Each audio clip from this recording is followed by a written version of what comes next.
For the Wall Street Exclusive, I'm Joe Springer, helping you make informed decisions so you can succeed in the market.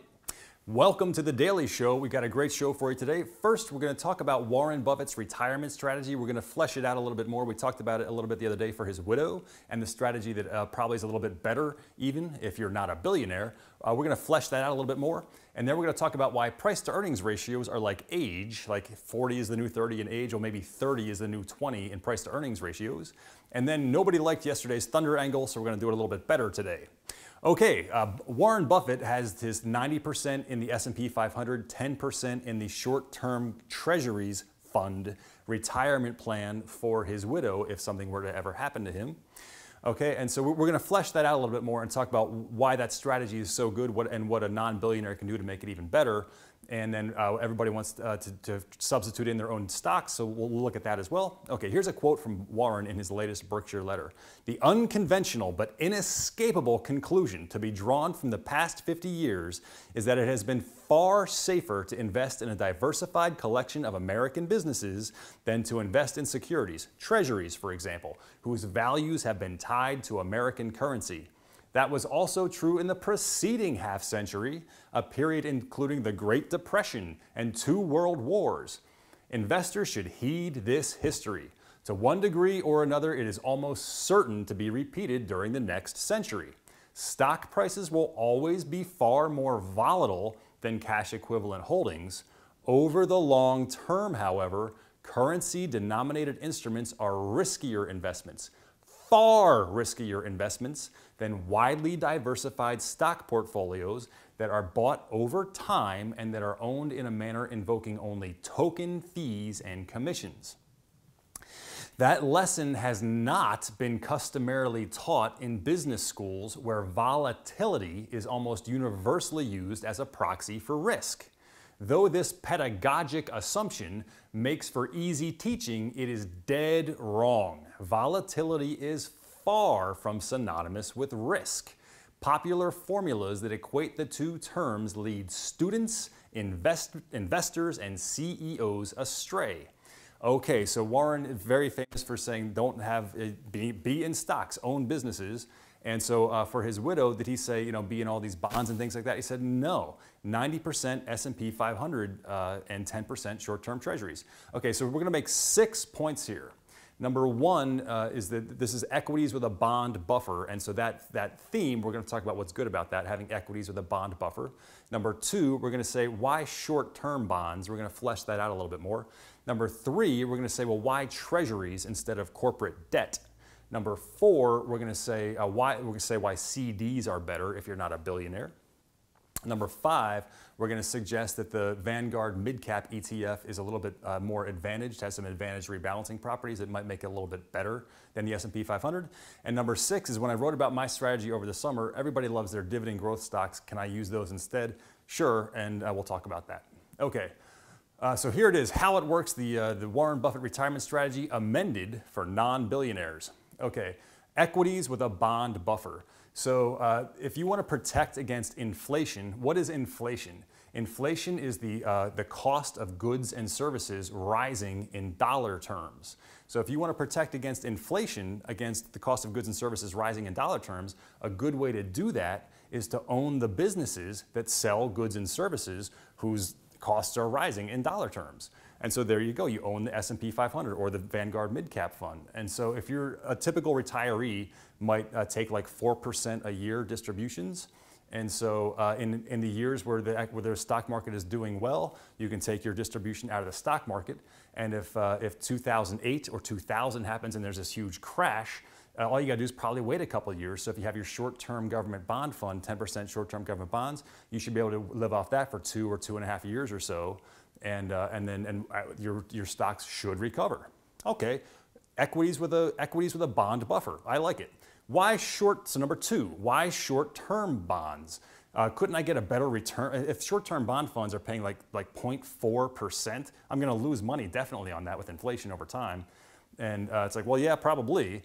But if you go with a longer duration, if you go with like a 30-year bond, like an extended duration bond fund, Like let's say you have a 30-year bond and it's paying you 3% a year. The longer you go out until you get your money, the higher interest rates you get. So if you have a 30-year bond paying you 3% a year and then interest rates change tomorrow and 30-year bonds are paying 6% a year, nobody's going to buy your bond from you except for half price. And so that's duration risk. And so short-term treasuries don't have duration risk. They have very little duration risk. Okay, so number one, equities with a bond buffer. Number two, short-term bonds, because if the market sells off, like in 2008, long-term bonds got killed too. Number three, why treasuries instead of corporate debt? If the economy goes in the toilet, there's no guarantee that corporate debt's going to pay you back. Exxon right now is about to issue like a load of bonds, and it's like, well, you know what? Those bonds pay more than treasuries, and I was going to own the stock anyway. And if these bonds ever take a hit, it means the stock is worthless. So these bonds look pretty good. They're better than treasuries, and if the stock gets killed, goes to zero, I'm going to get at least some of my money back. And that's really not a good idea. What you're going to be better off doing, at least historically, is if you like the bond of a company, you're better off buying the stock of that company, and then also some treasuries, some American U.S. treasuries. And so the idea is if the market does get killed, those bonds are going to get killed too. So you're not going to be protected there. If the market does really well, the stocks are going to beat the bonds. So there's really not a good. Some people will tell you there's not a good reason to be in corporate debt. If you want to be in corporate debt, consider going in the stocks and some U.S. treasuries. HYG is a corporate debt fund. It was up to 105 in 2007. It's still at 91 today. VO is up more than 50. Is up about 55% from its 2007 high. SPY is up about 30% from its 2007 high. Okay, equities with a bond buffer. I get it. Short-term bonds. I get it instead of long. Why treasuries instead of corporate debt? Okay, I'm feeling you there too. So number four, why are CDs better? CDs are paying. You can have a 5-year CD right now pay you more than 2% a year.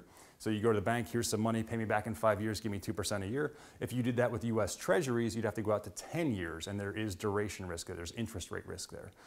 So CDs have no interest rate risk. You're going to wait and get your money back with a return. You're not in a fund that's going to go up or down. So there's no duration risk, and you get a better return. CDs are also insured by the federal government up to $250,000 per bank, so you can spread it to more banks if you need to. So CDs are insured. There's no duration risk at all. The only risk is inflation.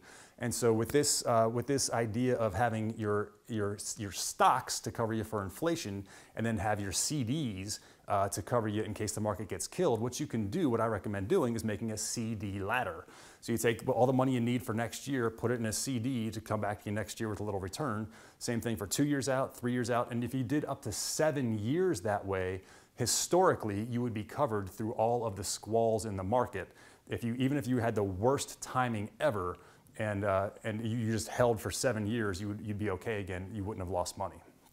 Okay, so if you can do a 10-year CD ladder and that makes you feel better, do it. That's totally feels secure. And you have 10 years for your stocks to come back. Historically, that would, no matter how bad your timing was, you'd be all set. Okay, number 5, why is VO better than SPY? Let's look at Chipotle Mexican Grill. Great stock's been doing great for years, just got added to the S&P 500. When it got added to the S&P 500, all the S&P 500 index funds added that stock. They bought it. And they're never gonna sell it until Chipotle Mexican Grill is taken out of the S&P 500. If business stunk for a while, maybe it's to be taken out. So it's the same thing as the company doing a giant buyback. There's just less shares available, period. That is going to raise the price of Chipotle Mexican Grill. Chipotle Mexican Grill is one of the largest holdings of the VO, the mid-cap index fund. It has not yet been sold out and graduated on. So when they do sell it, they're selling it into a buyer's market. That advantage rebalancing should keep playing out, and it should give you a better return, and it has been. VO's been getting a better return, who knows why, but to me that makes sense, and it looks like it's going to keep continuing. Okay, number 1, equities with a bond buffer. Number 2, short-term bonds. 3, why treasuries and not corporate debt. 4, CDs are better than a short-term bond fund. 5, VO is maybe better than the S&P 500, the SPY. Number 6, I wrote about my investment strategy last summer, and a lot of retirees love their dividend growth stocks. Can I replace the VO with my dividend growth stocks? Sure, diversify them enough. Here are 10 broadly diversified dividend stocks that I would recommend. Cracker Barrel is a little under 3%. It's yielding a little under 3%, so you know about what a 30-year treasury is doing, and it's a great American restaurant, great American, you know, it's for the American economy. You don't have to worry about stuff like that. Okay, Compass Minerals, we talked about that one. They sell salt. They're a little bit yielding a little under 3%. They've been on a little bit of a tear. We've had all that weather. Deere, you get some agriculture and international exposure there, so we're broadly diversified. They're yielding a little under 3%. Very historic, strong company. Cedar Park, you know, the American amusement parks, they're yielding more than 5%. That one's a limited partnership, so you probably want to keep that one outside of your IRA. Hershey, America's #1 chocolatier, sort of like a cigarette company, but you're allowed to like it, and they're yielding a little more than 2%. That dividend should grow forever. What a great company. Kimberly-Clark is a consumer products company yielding more than 3%. They're selling diapers and tissues to basically to rich people, and so that's pretty good business. Lorillard, here's a cigarette company. Lorillard is yielding almost 4%, and it's a cool and refreshing way to help people stay skinny. Okay, Mocon, they just did a merger. The American legislation on cigarettes is probably put to bed, so Lorillard's probably okay. Mocon, here's an interesting one. MOCO, they do processing that helps food stay on the shelf longer without using preservatives. They manage the atmosphere inside the packaging. They do the sealing on the foods and all that stuff. They do other things as well, but an interesting business. They yield almost 3%. Republic Services yields almost 3%. They do waste collection. If you live in the Southwest like me and you want somebody else to pick up your trash, good luck. So that's a pretty good business. I have to use Republic Services. Sierra Monitor, they yield almost 3% with its protocol translator product lines. A building may have all these different systems wired into it, and now they want to have like central command and control all these different systems. Sierra Monitor's products let you do that, amongst other things. Okay. So there's I think 10 stocks with a dividend. People always, can I keep my dividend growth stocks and just have that as my index fund? I'll get more income that way, which is why people want them. You watch out, make sure you're broadly diversified like the VO or S&P 500 is, and then absolutely go for it. Okay, so #1, equities with a bond buffer. You get a return, you control for inflation, and you get short-term safety as well if you need to sit out for a couple years while the market recovers. #2, short-term bonds are better than the long-term bond fund, even though they yield less. If the market does sell off like 2000 or 2008, that short-term bond fund allows you to be so heavily weighted in the stock market because that short-term bond fund is going to be okay. #3, why treasuries, not corporate debt. Corporate debt acts like stocks, and when the market goes up, it trails stocks. When the market goes down, you would have been better in stocks and treasuries. #4, CDs are better. They get better rates. They're insured. If you're not a billionaire, you should go with CDs instead of a short-term bond fund. #5, VO to me is better than the S&P 500 because it has advantaged rebalancing, like with the Chipotle Mexican Grill example. And #6, can you use your dividend stocks? Sure, broadly diversify. All right, I hope you found that helpful. Coming up next, we'll look at why PE ratios are like age, and then we'll do the advanced, better Thunder angle. I'm Joe Springer, helping you make informed decisions so you can succeed in the market. For the Wall Street exclusive, I'm Joe Springer, helping you make informed decisions so you can succeed in the market. I want to talk about price to earnings ratios and why they're sort of like age. PE multiples are sort of like the age. So if 40 is the new 30 because people are living longer and they're taking longer to get educated and become adults, and with health and medical advances, you can be spry for decades. Okay, so if 40 is the new 30 in age, maybe 30 is the new 20 in price to earnings multiples. Okay, so a PE multiple of 20 kind of used to be considered pricey. The average stock used to have a price to earnings multiple around 15. Right now, the average stock has a price to earnings multiple almost to 20. Okay, and so the idea here is that Ben Graham's days are over. Ben Graham wrote the very, very famous book, The Intelligent Investor. It was all about buying bargains. And so, and that's what Warren Buffett used to do. And so take it from Ben Graham disciple Warren Buffett. The old Ben Graham has been replaced by the young and spry 91-year-old Charlie Munger. And so this is from Warren Buffett's most recent Berkshire letter that just came out. And he says, quote, "Most of my gains in those early years, though, came from investments in mediocre companies that traded at bargain prices. Ben Graham had taught me that technique and it worked. From my perspective, though, from my perspective, though, Charlie's most important architectural feat was the design of today's Berkshire. The blueprint he gave me was simple. Forget what you know about buying fair businesses at wonderful prices. Instead, buy wonderful businesses at fair prices. So there you have it. There's the end quote. So there you have it. There's the new value. Buying wonderful businesses at fair prices is the new value. So you're not, you know what, if you find a stock that's profitable and its PE is low, lots of good stocks like that, but that used to be the way to look for things. Now there's plenty of stocks with PEs in the 20 that are good buys.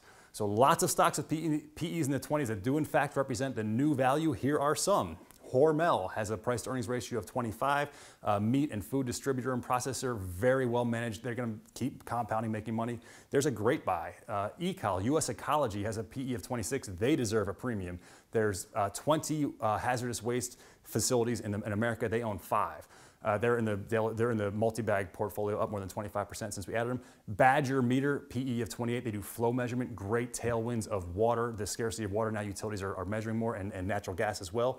Carpenter Technology, PE of 21. Great time to buy that business. Kimberly-Clark, PE of 28. We talked about that in the last segment. Great business. Lowe's, Hershey, Republic each have PEs of 27.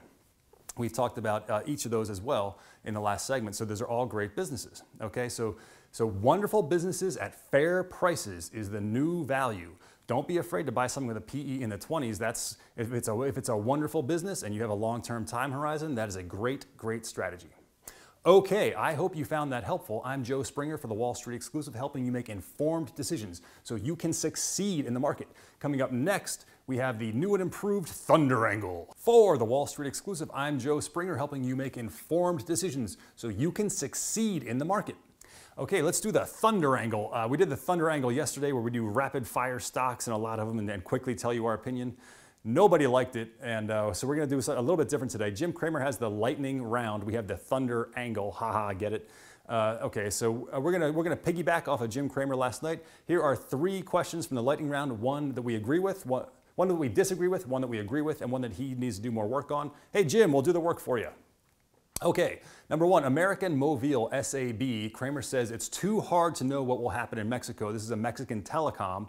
He likes Verizon better. A lot of people that are listening might say, and probably AT&T too.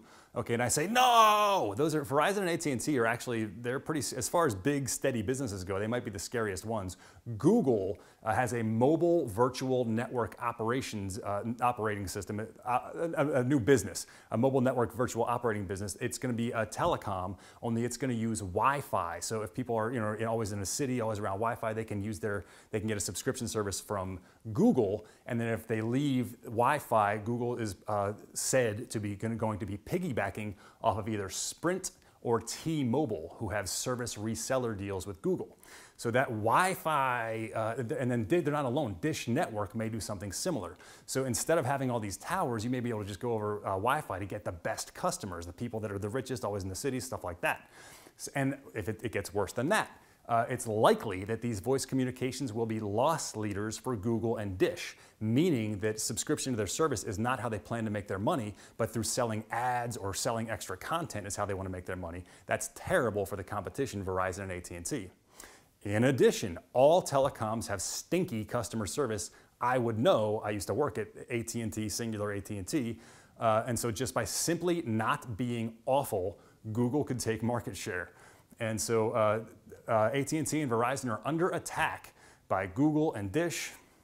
And so Sprint, a little better than Verizon. T-Mobile, a little better than Verizon. If you're adventurous, America Mobile SAB.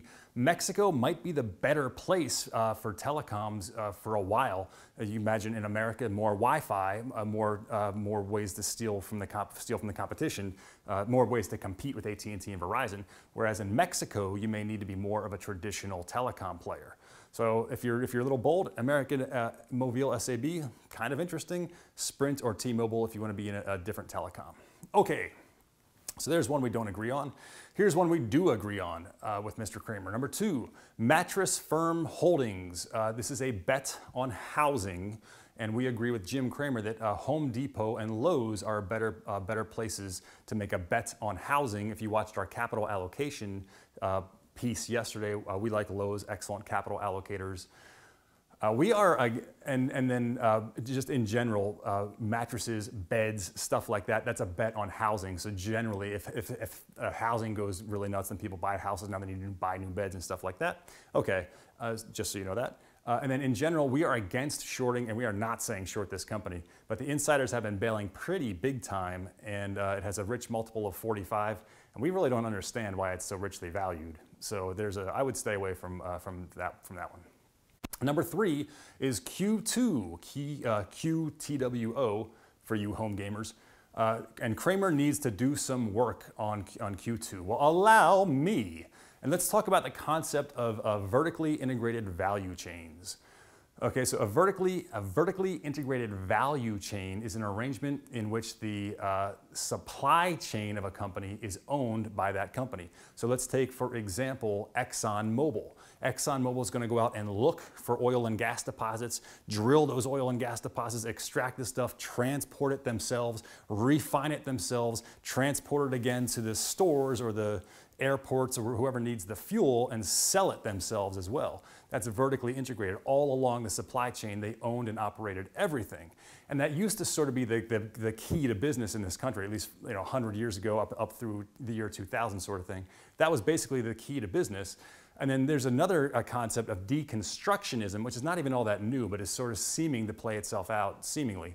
Deconstructionism into the separate verticals. So each of these little things, looking for gas, drilling for it, transporting it, refining it, selling it, a different niche or different vertical. So deconstruction is the idea that you should separate out all those verticals into their own companies. And for example, if you're probably familiar with spin-offs, just sort of make value out of nothing. So that's deconstructionism, the idea that these companies alone can be better served because then they can horizontally integrate. The transporters can get more and more pipeline and perhaps have economies of scale, or the refiners can invest in different technologies. If they buy other refineries, they might be able to refine different things, send things geographically to the place that makes the most sense and costs the least, stuff like that. So by breaking things up, by breaking up a vertical value chain into the separate verticals, you can then horizontally integrate each of those verticals. Okay, so now let's talk about Q2. Q2 allows regional banks to offer virtual banking services. And so you might think of a big bank like Bank of America as sort of vertically integrated. It's going to do all the things itself. It's going to get the customers, loan the money, process them, build the interface for the online services, all that stuff. So a company like Q2 may indeed be filling a niche, offering services to regional banks that they don't have the resources to offer themselves and really shouldn't be getting into that business, vertically integrating. And so there really could be a niche there for Q2. If you believe in the value of deconstructionism, that the different verticals really are at a competitive advantage when separated out, then there very well could be a nice little niche here for Q2 with financial service tailwinds. Financial services will be around forever. Cloud-based tailwinds, okay, there's another one.